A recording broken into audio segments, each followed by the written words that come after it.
சில நேரங்கள்ல அரை சுத்துற மாதிரி சில செகண்ட்ஸ் தோணுது டாக்டர். இது வெர்டிகோவா? இத நினைச்சு நான் பயப்படணுமா? சில நேரத்தில் அரை சுத்துற மாதிரி தெரியறது ஒரு வெஸ்டிபுலார் டிஸ்ஃபங்க்ஷன் தான், வெர்டிகோ தான்.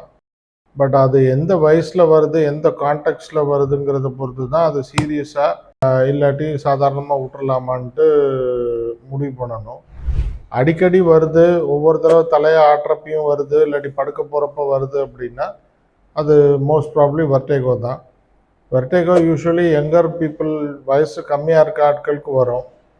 வயசான ஆட்களுக்கு 60 வயசுக்கு மேலே இருக்க ஆட்களுக்கு இந்த மாதிரி வெர்டிகோ மாதிரியான சிம்டம்ஸ் இருக்குன்னா அது மூளைக்கு ரத்த ஓட்டம் சரியாக போகாதனாலையும் அந்த மாதிரி சிம்டம்ஸ் வரலாம். ஸோ வயசை பொறுத்து அதோட சீரியஸ்னஸ். வயசான ஆட்களுக்கு இந்த மாதிரி அது அடிக்கடி வெர்டிகோ மாதிரியான சிம்டம்ஸ் வந்துச்சு அப்படின்னா அதை உடனே பார்த்து இன்வெஸ்டிகேட் பண்ணி, ஏன்னா அது பக்கவாதத்தில் போய் முடிஞ்சிடலாம்.